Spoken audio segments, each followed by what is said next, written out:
My name is Jamie Fall, and I serve as Director of Upskill America here at the Aspen Institute. It's a great honor and privilege for me to be in that position. I've loved doing this work over the last 4.5 years, and I just want to thank all of you, the familiar faces and the new folks in the crowd who have been a part of this movement over our time together.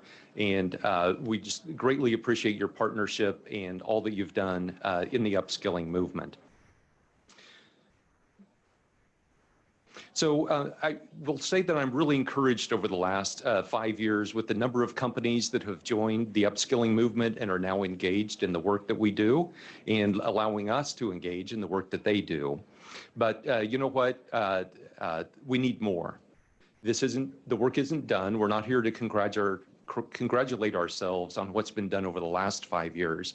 We're here really to look forward and think about what else needs to be done and how we can continue working together. So I wanted to mention briefly 3 different ways that you can engage with Upskill America if you would like to be a more engaged part of the upskilling network. First of all, and we heard a couple of panelists mention it earlier today, which we greatly appreciate, there's a number of resources available on our website that we've developed over the last 5 years that we would encourage you to take a look at. We have an upskilling playbook for employers that we developed to help employers understand different models of how they can go about upskilling. We also developed a set of tools with a grant from Walmart, a set of 9 tools to help companies as they think about different ways to create, expand, or improve their upskilling programs. You can also spend time on our website and really follow what different companies are doing. We try to keep current on new initiatives that are rolled out and thought leadership around the topic of upskilling. And of course, if you aren't already part of the upskilling network, we would encourage you to sign up on our website as well. Another way that you can really help is help us grow our network. As I said, we need more employers engaged. Our network, we're pleased to say, has grown from a handful back when Upskill America was originally rolled out 5 years ago today to well over 5,000 companies and organizations. But we want more people to be involved and more businesses engaged because we have a lot more work to do, frankly. So if you're an employer, we would welcome your participation and your engagement. We also need more economic development and workforce development leaders, as well as intermediaries who help bring the groups together with educators to provide upskilling programs. And then finally, we ask that you share what you're learning. The initiative has been around now for 5 years. We know a number of programs have been up and going, and we really need to continue to share what we've learned and what we're struggling with. There was a group of companies this morning that met earlier, about a dozen companies that really talked in a great deal of detail about what they've learned over the last 5 years, what's going well, what they're struggling with, and things that they're thinking about in the future. And that is a group of companies called the Upskill America Leadership Circle. And if you're a business and that sort of dialogue and opportunity to sit down with other companies focused on the same issues is of interest to you, please see me later. I would love to visit with you more about that at the Upskill America Leadership Circle. So finally, I would like to introduce our panel. We have another outstanding panel that I'm really pleased to have with us here today, looking at the value of local and regional education and training partnerships and what leaders at all levels can do to create an ecosystem that encourages employer and education partnerships that lead to a skilled workforce. The full bio of each speaker is in your folder, so I'm not going to bother to read those, but I will introduce them so you can have a face with a name. So starting here, Daryl Graham is Senior Vice President of Philanthropy, Strada Education Network. We've had the pleasure of working with Daryl and his team at Strada as they've studied and highlighted effective employer-led education and training partnerships around the country, and I know you'll enjoy hearing more about his work. Amanda Winters is Program Director, Economic Opportunity, Center for Best Practices at the National Governors Association. And we're pleased that she brings her national lens to this discussion, understanding how governors and their administrations are implementing policies and contributing to these partnerships. And Reg Javier, Deputy Executive Officer, San Bernardino County, California. Reg brings the unique viewpoint of someone who has responsibility for both economic development and workforce development in the largest geographic county in the U.S. And then finally, Lauren Weber, we're so happy to have you with us as well. Thank you. She's with the Wall Street Journal, and she's here to moderate our panel. Lauren writes about employment and workplace issues for the Journal, and we're honored that you can be here as well as all of our panelists. So Lauren, at this time, I'll turn it over to you. Thank you. Thank you all for being here. And I know you heard earlier from several large corporations about their reskilling programs. I've written in depth about some of those, and especially Accenture's program. I believe they're investing $1 billion in training programs, which is an enormous amount. But most companies don't have those kinds of resources at their fingertips to put into these programs or the staff to create them. And often those companies have to rely on local and regional partnerships because they need other stakeholders to be involved and help design programs and help facilitate you might want to talk those. So I'm glad we have 3 practitioners here who can talk about what those look like, some of the best practices, common mistakes that are made, and we're also looking forward to having some questions from the audience later. So I think, just like all politics is local, all job markets are local, and so there are big differences in probably even within one county like San Bernardino, which is the largest county in the United States, as I learned. You can have very diverse needs, and so programs have to be quite specific. And I'm curious about what role each of you within your organizations play in creating those and facilitating those. So I think Amanda, we'll start with you. Just tell us, what role does the state play in trying to create effective partnerships? Okay, great. I'll just tell you a little bit about myself quickly, and then the role that I play at my organization. As was mentioned, my name is Amanda Winters. I'm Program Director for Post-Secondary Education at the National Governors Association Center for Best Practices. So we are the technical assistance and consultative arm of the National Governors Association. So what we do every day is try to find opportunities to bring resources to governors to solve a lot of problems that they are facing or opportunities that they are facing. And one of those big ones that's been a focus for us is the future workforce. So it's been a huge area of focus for the Center for Best Practices in my division, which is the Economic Opportunity Division. It combines post-secondary education, workforce, economic development, and human services. And that's the way we see how we should approach a lot of these issues, not just from a post-secondary perspective, but from a holistic perspective of what are all the assets out there, who do we need to draw upon, who should be at the table, how can we support people in getting better opportunities to get out of poverty. So that's really a focus of the work that we do. So some of the ways in which we're helping states address some of these issues. A couple projects that live in my world are a focus on work-based learning through the Siemens Foundation. Siemens Foundation has funded us over several years to work with states in thinking about how contextualized learning, work-based learning. I heard some folks ask some questions around career advisement and exploration of the last session.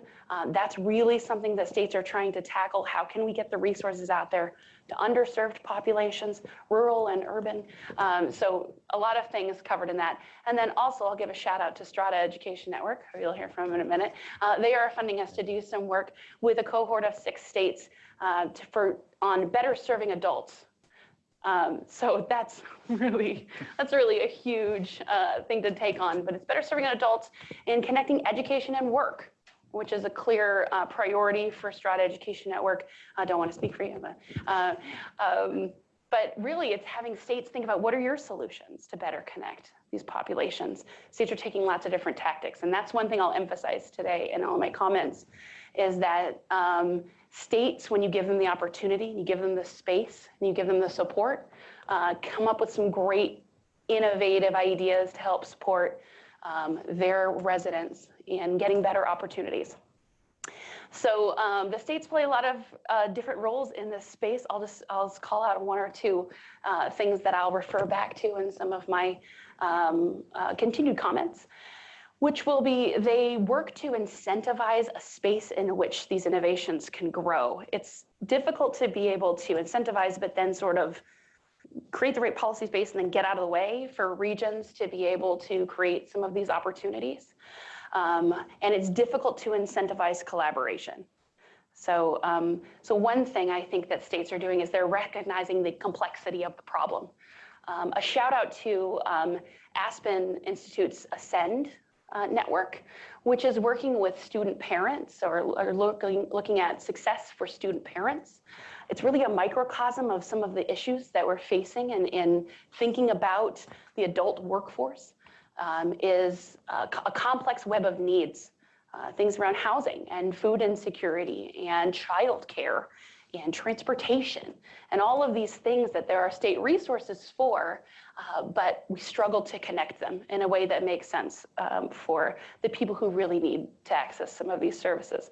So states thinking about preparing the future workforce, which is a long-term problem, and you're thinking all the way from pre-K to throughout your higher ed systems and training systems. It's not a short-term problem.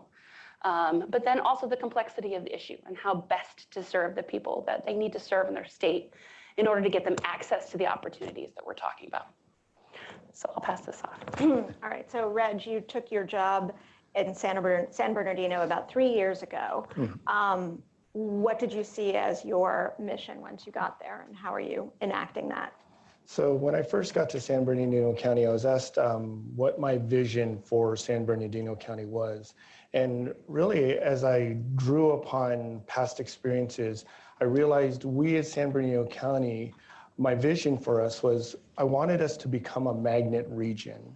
And a magnet status is not something that's typically applied to a region. It's usually applied in healthcare, where a magnet hospital systems, where everyone wants to go get their healthcare from because all the great best doctors and nurses and are there, and it's a research institution. Every doctor and nurse wants to work there because they want to be part of that team. And every other hospital wants to be like those magnet hospitals. You know those hospitals: Johns Hopkins, UCLA Med Center, UCSD Med Center. All those institutions are very recognizable. So I said, in San Bernardino County, we want to become that. But what's it take to become that? And now I'm applying an economic development lens to that approach. And really, what we did was we went out and started talking to businesses around their site selection process, why they would locate a facility anywhere in the world. And the number one and number two reason for locating a facility anywhere in the world is the availability of the labor force and the quality of that labor force. That suggests to you that economic development and growth in a region, everyone is going to be invested in a talent production system. There's other key factors as to why businesses succeed and grow in a region, and those are like environmental factors like safety, quality of life, entertainment options, all of those things. So the reality for us in San Bernardino County is understanding that there's this bigger ecosystem that suggests that you can grow as a region in a healthy, fruitful way that's good for both residents and businesses.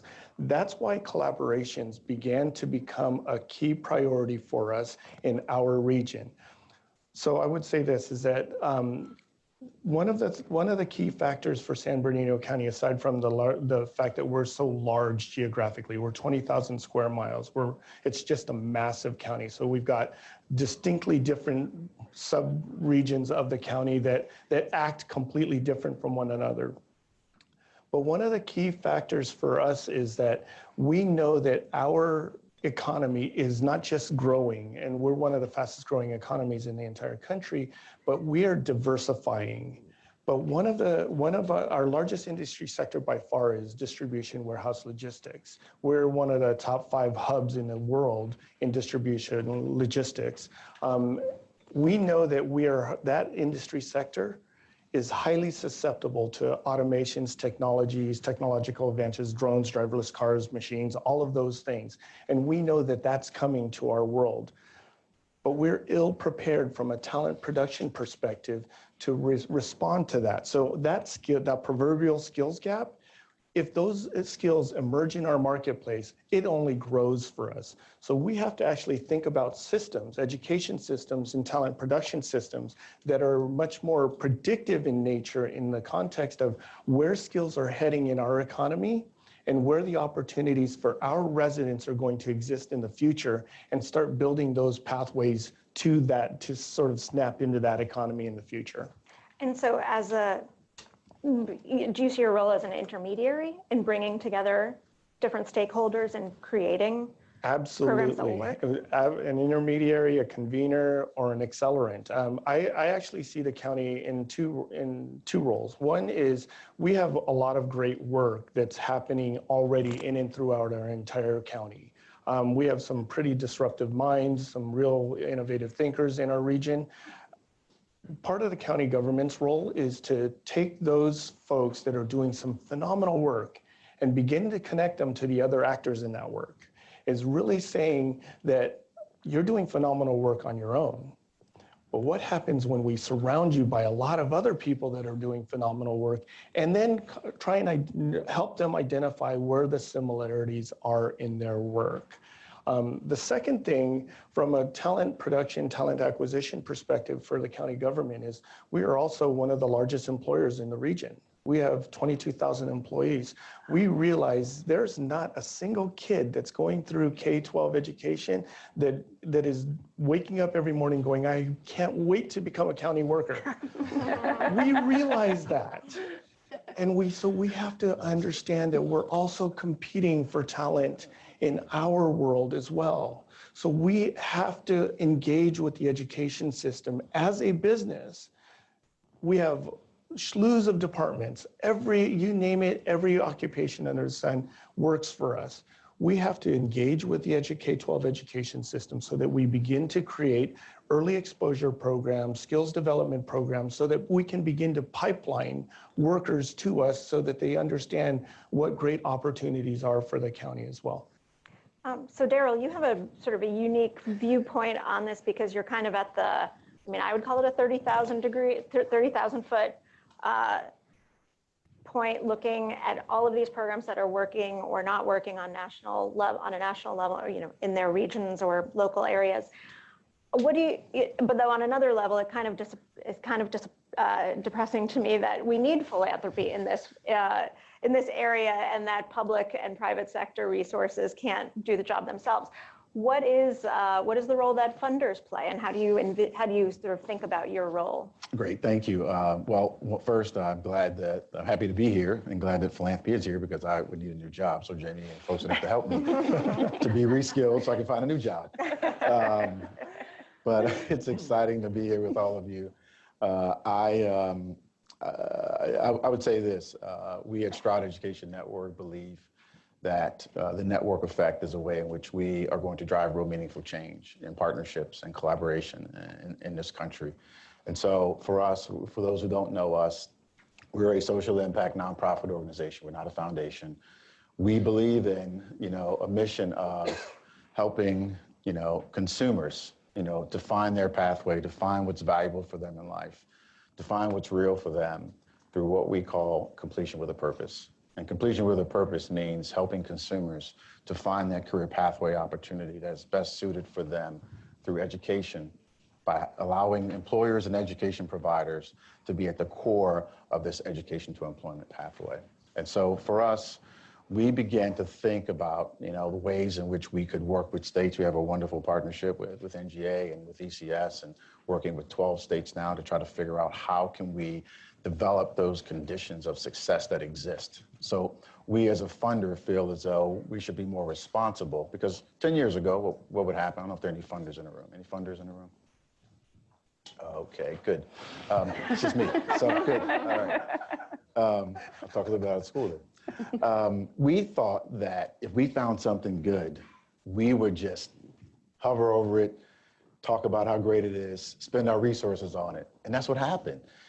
What responsible partners in communities should do now is, one, figure out what the issues really are. We feel as though that happens better at the regional and local level. We need to figure out what players in that space want to have a role in that. So we believe that it happens when these things occur, when there's a good public-private sector, partnership, where there's education providers, there's public policy, there's government, there are employers, They're community leaders who are all well baked into what the issue is and want to come up with a solution together. And we've seen plenty of examples of how that can work well. You know, they're doing some great work in San Diego at the Workforce Partnership, some great work in Boston at BayPath and the Commonwealth Corp, and many different initiatives. But I do want to focus on one thing in this conversation. We heard this earlier from many of the panelists before about ecosystem.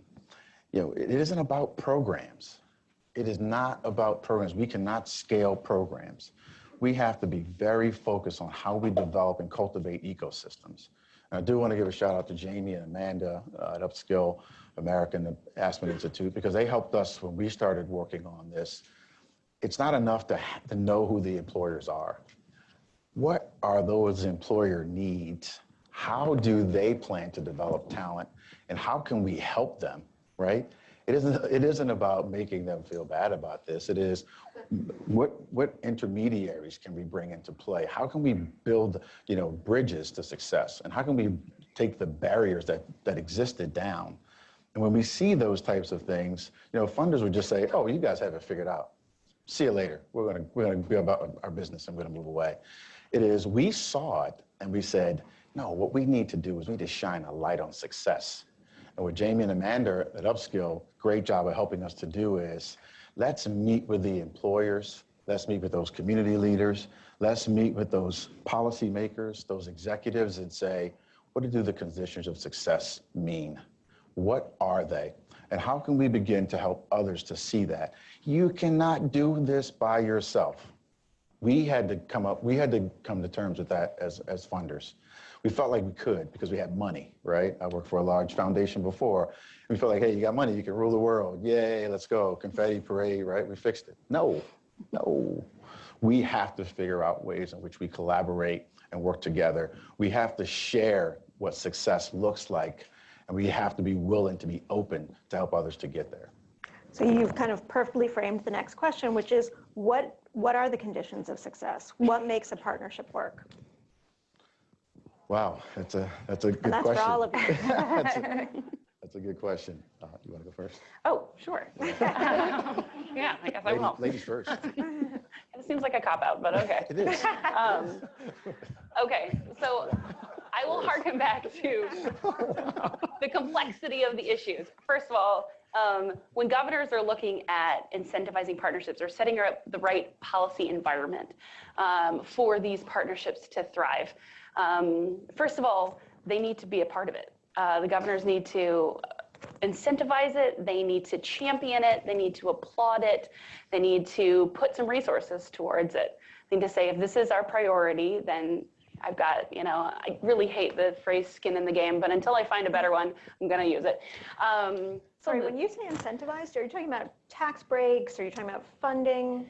There's a lot of different strategies that are out there, and it's really across the aisle. Governors are thinking about ways, first of all, to incentivize. In Iowa, there's a program about incentivizing, doing a match for upskilling workers. So a match for those employers who invest in their current incumbent workers. We also see that across in Texas.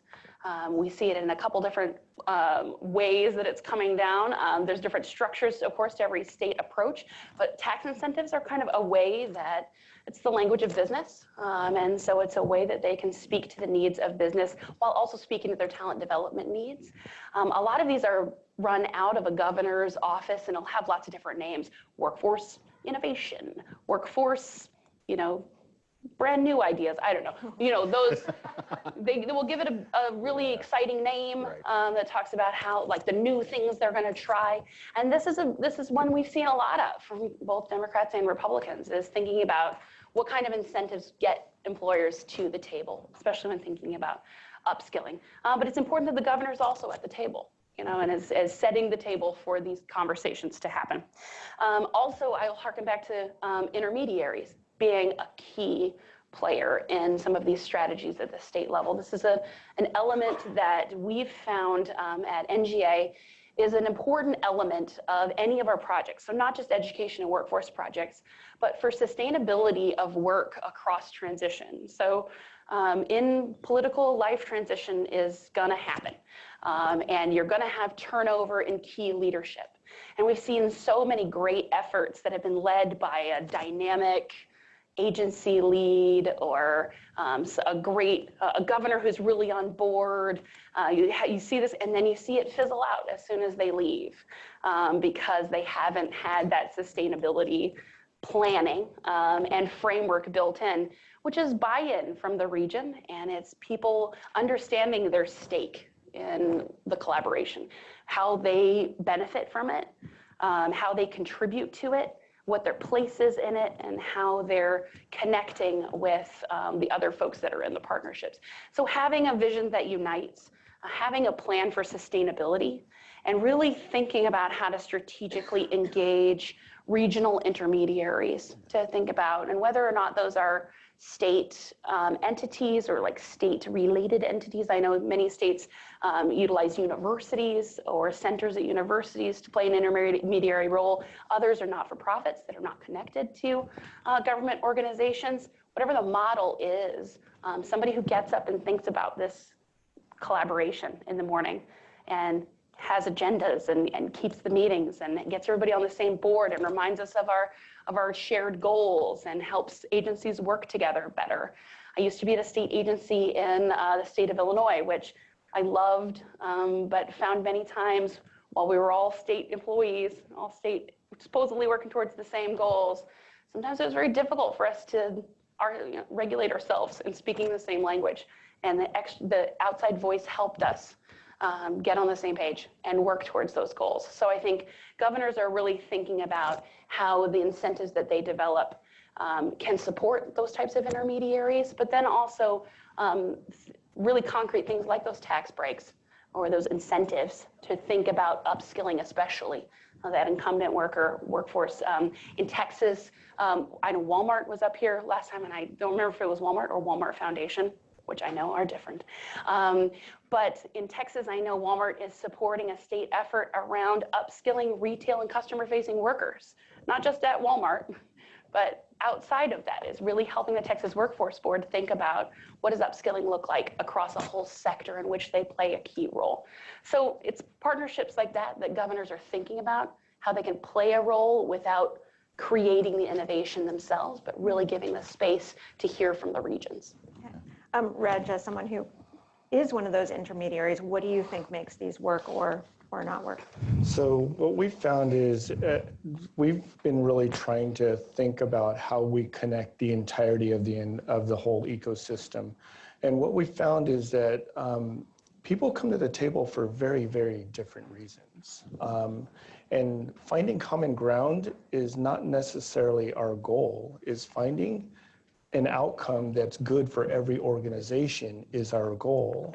And so what we've realized is that everybody will buy into the same system if they're all going to get their outcome, what they're hoping to get out of it. An example is in California, well, I'll just speak for San Bernardino County. I was having a conversation with one of the chancellors for one of our community college districts, and he said, we have 3 major priorities that we're haggling with, and that's going to drive our entire agenda for the future.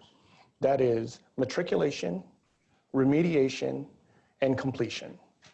Those 3 main priorities were going to drive all of their investments and all of their activities and all their strategies for that community college district. And I said to him, Bruce, remediation, matriculation, completion. Do you realize likely that all of your answers are not going to be found in the community college system? They're going to be found in K-12.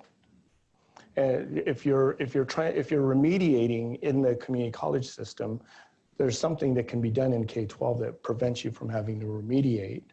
If you're connecting better and deeper into the K-12 system, you'll have natural matriculation. So we went through this entire dialogue around this. And so we now have these career pathways that we're investing in one of the most distressed regions in the United States, by the way, that go all the way down to the kindergarten level. We have career pathways starting in the kindergarten level where kids are getting early exposure and even skills development down to kindergarten, first, second, third grade. And it gains in sophistication as they go up in grade levels. In their junior year, 100% of all these kids in career pathways get concurrently enrolled in the community college. That actually began the process of not just the K-12 system doing something different, but the community college system beginning to change the way they look at their work and do things differently in response to how they're acting with the K-12 system. To the degree that we now have juniors in high school walking around campus, and these are kids that come from family histories where the entire family line struggled to graduate high school, much less even sniffed college. We have juniors in high school walking around campus, pulling out their college ID card and putting it in their friend's face and going, look, I'm a college student. Imagine what that looks and what that means to that student. They have forevermore changed the perspective on what they think that they can achieve in life. And that is very different than the realities they're being raised in today. Just because we started talking about what is it that all of the different actors are going to get out of this system we're building together. So I would say this, is that what makes these collaborations work most is that when we really learn about the things that we're trying to solve, each independent organization, the things that they're trying to haggle with and trying to solve, and we honor those, we bring those to the table and we build a system together that resolves those issues for those organizations. Because if we're talking about sustainability, if sans that, it is just something that is a really, really great idea for us to be involved in. It's not part of our makeup and our success as an individual organization that's coming to the table. And Daryl, when you're looking through applications and RFPs, what jumps out to you as a program that's got potential and is worth putting your dollars into? Yeah, so I think three things that I think we could add to this conversation. I think the first one was we as funders had to do one thing. We had to start listening with our ears. Very, very important process to listen and not listen with our mouths. Very difficult to hear people when you're talking, right? So we had to truthfully listen to what the issues were, understand what the conditions were like, understand what are you trying to solve for. Like that's the first thing that we had to do. I think the second thing that we can add to this was, if many of us begin to think about how we come up with a solution, it's a heck of a lot easier, right? If we say to a state or to a mayor or to a county executive like Reg to say, we're willing to try something with you if you're willing to tell us how it's going to be sustainable down the road. So we're willing to put, $3 or $4 million in with other funders and say, we know that these specific sets of interventions work as a part of, again, we talk about ecosystems. We have another issue that we're trying to deal with and trying to break the barriers down for. Are we willing to add a few more dollars as a collective and try something? And if it works, what will you do? So we had to get to that point where we were willing to say, let us be the innovative capital that comes in and try things. And sometimes they just don't work, right? How many of you failed your first driving test? Honestly, I didn't. Some things just don't work the first time. And you try it out, right? So we tried it out. So that's what we have to offer as a part of this. The third thing I'll add to this is this is really, really critical for all of us to understand. It is we had to understand what roles people were going to play. And then as always, you get a collaborative together and there's a whole lot of chatter, like there's a whole lot of chit chat going on. Everybody's talking about how great we work together. We love each other, kumbaya, right? All that good stuff. S'mores, confetti, right? Parade again, right? No, we've got to get to that place where we are actually committed to this. So some of the things that we decided to do, and I wanted to say a shout out to my good colleague, Chris Guidry, who's here, who's our VP of Workforce. He was hired to do this work, so that's why he's here. And one of my other colleagues is here who helps us with this work, Marie Cheney Assar. She's a president CEO of KLR, Council of Adult and Experiential Learning, which is one of our affiliate companies. So thank you guys for being here. But we talk about this stuff. We talk about what evidence are we looking for. And we're not looking for you to talk about it anymore. We want MOUs, we want contracts, And we want to know specifically who are all the partners by name and what are they going to do? And there's a few governors and there's a few mayors who got involved in this and a few county executives who got involved in this and signed that on the dotted line and said, we're involved, not a letter of support. I'm talking about an MOU, a contract, a commitment that we're going to do this together. And when we begin to see things like that, it helped us to understand that you were there. And when we got on the phone, which is something that we didn't do, we had these Zoom calls when we did the RFP. And it was awesome to see the groups that really work together because you could hear the components of, you know, how they connect and work together. We call it connective tissue at Strata. But then Chris knows, we got on the phone with some folks and it was, oh, actually, we thought you guys were doing that. No, we're gonna do this. Oh, that's right, we talked about that last week. No, you're not ready. So we had to be honest, so that's a fourth, I'm sorry. We had to be honest with ourselves to say, let's focus on what's ready and how we can move forward. And those that are not, we'll just have a different conversation with them. Mm-hmm. One thing that as I read about and talk to people about career and technical education and workforce training in this country, the system more and more strikes me as one that's built for crisis management. It's meant to help people who are displaced, people who are laid off. We're not so great at thinking long-term. And I'm wondering, in your roles, how do you encourage both employers, education providers, and others to think about training and workforce development as long-term investment, not just, I need to fill this seat quickly, or I need to put this person back to work? Is it me again? Okay. All right. I'll just have a quick answer to that.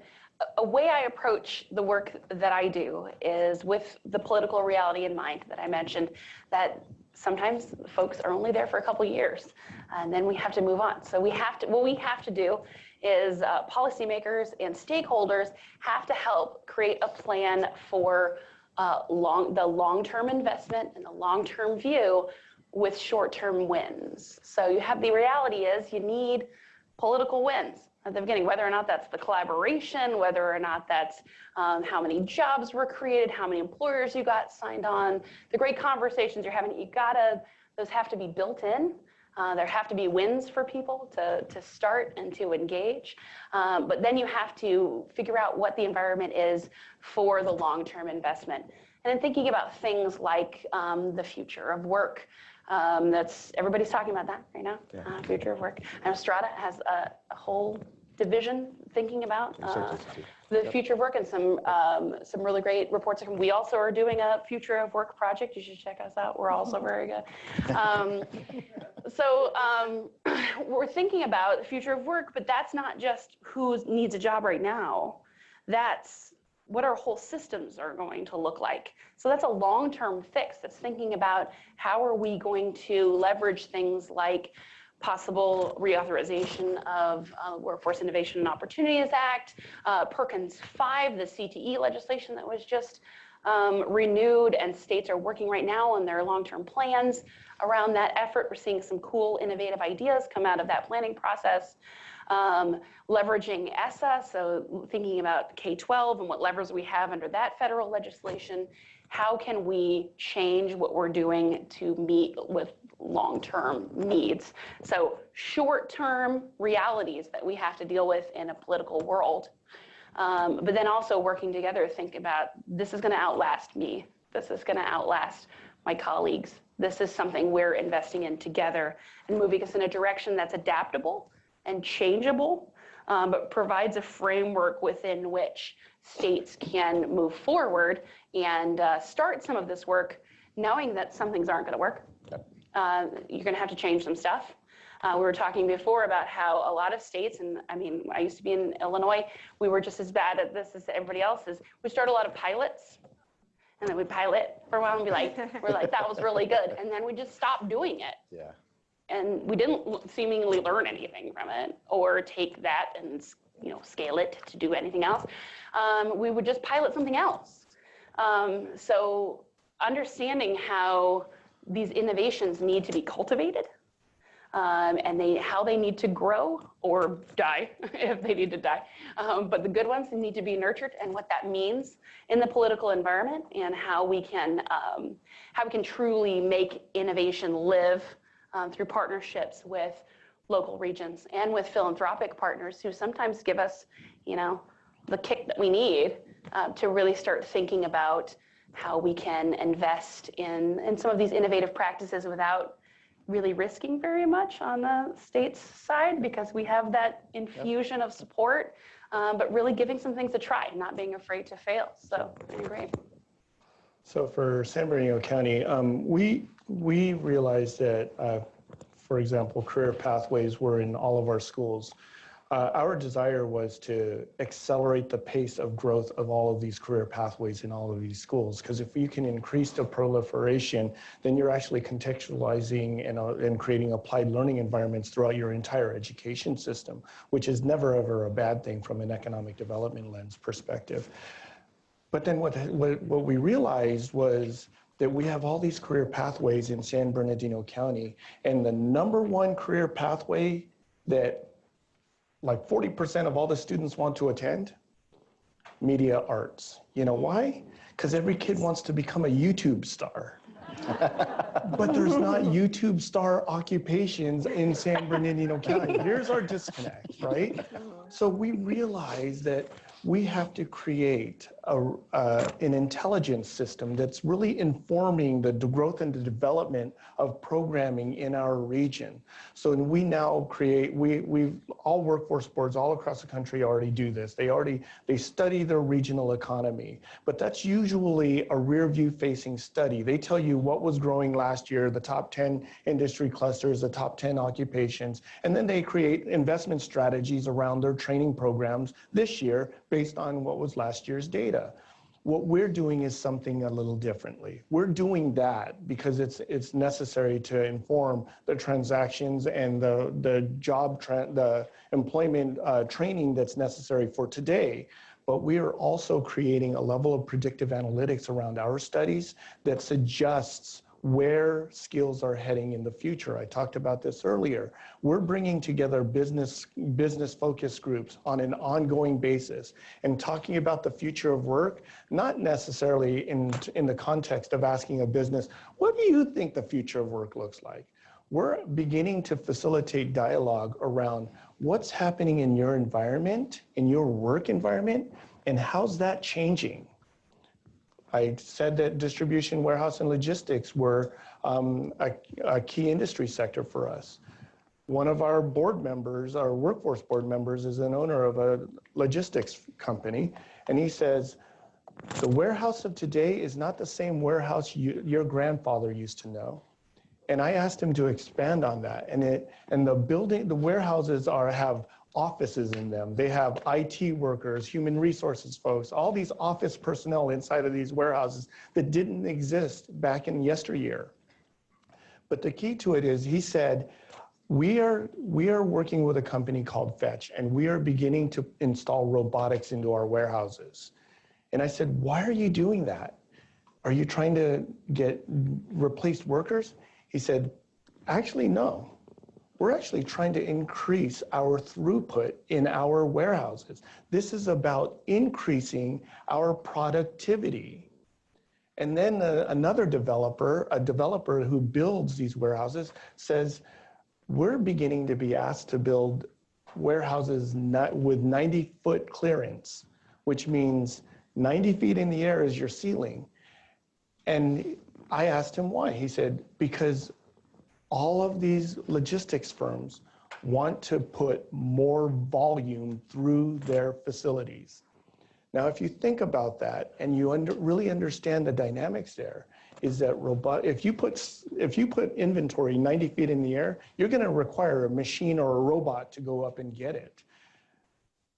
All of this thing is about productivity. And if you understand what's actually happening in the business environment, and you only can get there through real intimate conversations. If you understand what's happening in a business environment, you're going to realize the person who used to pick goods off of shelves and put them in a basket so that they can ship them to you now has to interact with robots, software, machines, all of these things. And a whole nother workforce is beginning to emerge, people who have to repair those machines, because if a robot arm breaks down, someone's got to fix it, and it has to be done today. So all of those skills are now going to emerge in San Bernardino County. And what we have to do as a county government is ensure that our talent production system understands what's ever changing. And I told the story to Jamie, and I also told the story to you, is I got to talk at one of these future of work discussions, and I talked about chasing the skills gap. And so we always try and chase a skills gap that we're never going to mitigate because it's actually a dynamic issue. But in real life, when I'm chasing something and it stays ahead of me and it starts to go around that curve, the first thought that runs through my head is, how do I cut through this park and cut it off so that I can catch it over there? Because I'm catching that sucker. If we apply the same principle to skills development and understanding our regional economies, we're going to become much more predictive in nature and really understand what's happening in the business environment that gives you a purview of what bend skills are heading towards, so you can cut it off at the pass. Does that make sense? I have many more questions, but I think it's time to turn it over to the audience and hear from you. You just raise your hand if you have a question. Yes, there are people coming around with mics. Okay. In San Bernardino County, what is being done to chase the soft skills gap? Is there even a soft skills gap? Is that part of the thinking? So, I mean, and this might be a personal belief of mine, but I'm just one of the people from the old school that I don't think you can learn soft skills in a classroom. I think you have to experience it, and it's a real experiential skill set. So one of the key metrics for us is our intent is to have 100% of all kids in our K-12 education system in career pathways, and 100% of all seniors in high school before they leave high school will get some kind of work experience, internship before leaving high school, because studies show that the trajectory of a young person that has work experience before leaving high school, it changes drastically. Accumulation of wealth, types of jobs, even whether or not they buy a house changes. The statistics change on those students. So we're suggesting that by creating work experience and work-based learning environments where businesses are completely engaged in the education system, kids are learning those soft skills, and they're actually learning critical thinking and decision-making skills as well. Great point. Yes. Hello. My name is Gina, and I work for the Carlisle Area Chamber, and my role with the Chamber is actually to connect the education institutions, or specifically the two area high schools, with our business community. And wanted to ask you some innovative approaches that you guys have found successful or that work for the younger ages. It's my understanding that grade 5 is really kind of a key time to grasp the skills that are developing and get the parent involvement as well, but they're not ready to do some real hands-on career exploration like the high school students are. So it's my role to try to create these opportunities. And what innovative things have you found successful? Well, just a couple things, and a lot of places or regions are thinking about the same things that you are, and that's I've seen that a lot have been able to review some early drafts of Perkins CTE plans, and they're expanding some of that funding to go down to the middle grades and thinking about, okay, so how can we get these students in that space earlier? So thinking even lower than that, I think where a lot of places are starting is project-based learning. So still in the classroom, engage as an employer to bring a problem to the students for them to solve within their classroom, but with engagement of an employer that comes from outside and talks about their industry, the opportunities there, the types of problems they face, and bring them an actual, like a real problem that they're thinking about and hear from the students. So it's a place where you can have employer engagement in a more controlled environment. So for that age group, it seems to work really well. I would highlight the work of Project Lead the Way. They started out, I know when I first was exposed to them, they were very much focused on engineering pathways, but they've expanded to more broadly STEM pathways. And they go all the way down, I believe, to pre-K. and some of the resources they have for teachers and to connect you to employers. So there's resources out there to do that. But I think usually when we're thinking about continuums, a lot of times we're thinking about exposure. And for the younger kids, it's just like, here's all the different kinds of jobs. You know, because I wanted to be a vet until I realized that it would make me cry every day. And then I just went into that.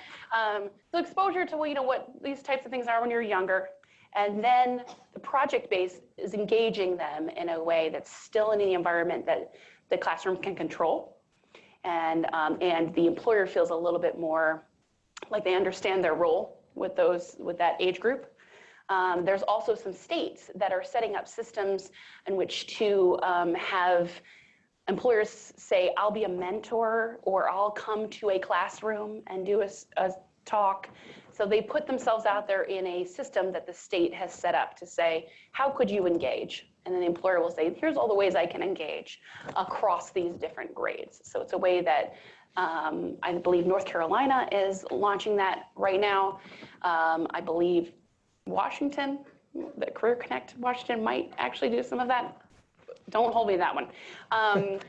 But ways in which districts can access those opportunities from employers and the ways in which they can be helped. Well, can I add something to that? And I totally appreciate the fact that a chamber is actually tackling that issue, because I think that business engagement is a responsibility across all business serving organizations, associations, all of those folks.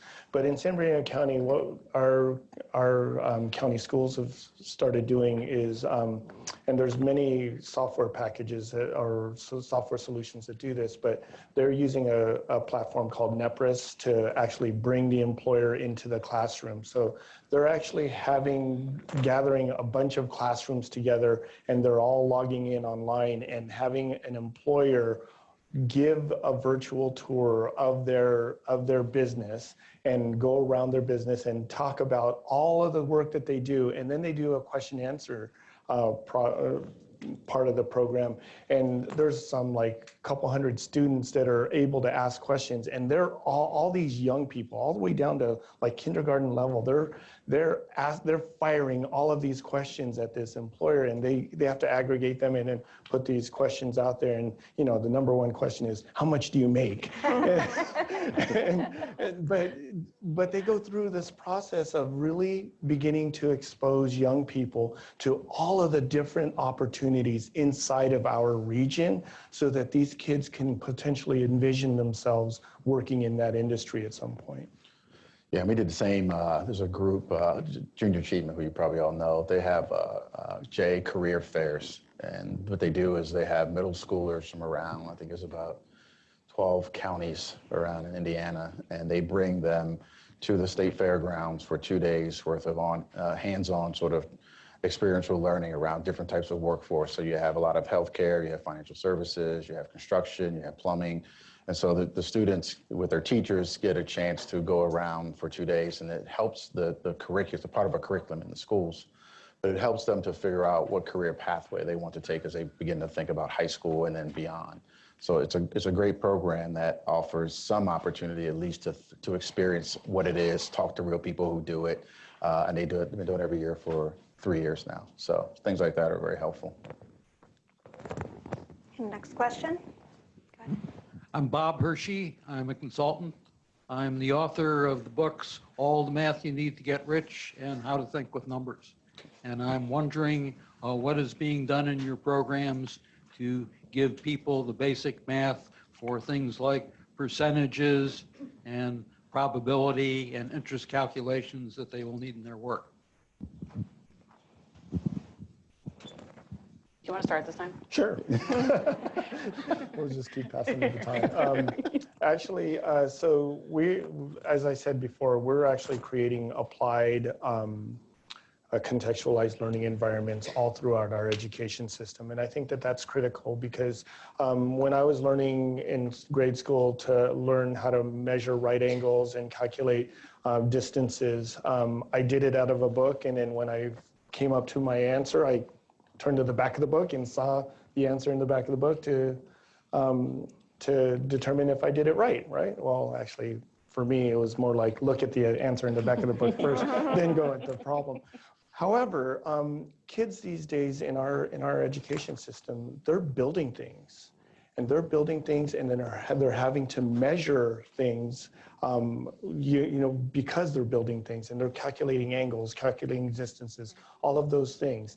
All of that contextualized and applied learning that we're putting into this programming is causing greater absorption and greater understanding of the principles, the education principles, and exactly what you're talking about is that they're not taking it out of a book and then going into real life and trying to figure out, how do I use what I learned there, and trying to relearn it again. They're actually understanding how it's applied in the world of work.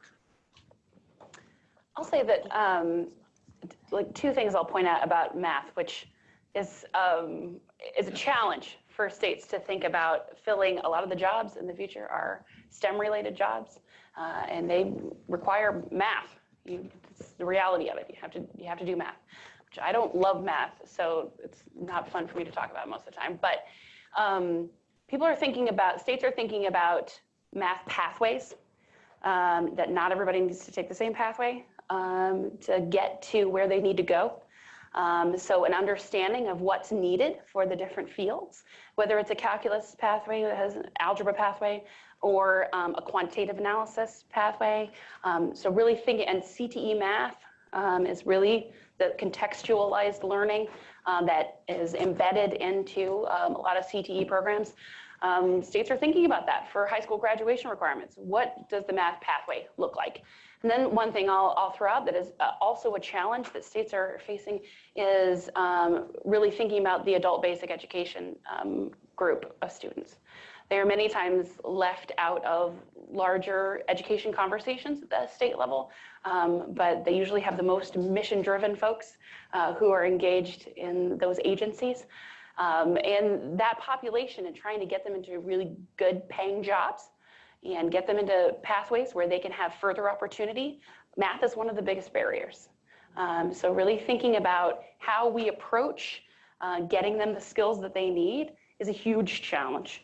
And it's one that hasn't been solved. But I think the contextualization that you mentioned is certainly a strategy that states are really thinking about in some of these education programs that they're developing for these populations, and thinking about what's appropriate rather than applying the same framework to all those populations that we would to somebody who may be heading into a field that requires more rigorous math. I'm gonna go with E, all the above. Great answer. Yeah, Jesus. I think we are out of time. Okay, unfortunately, we're out of time, but thank you very much for your participation, and thanks to our panelists. Thank you.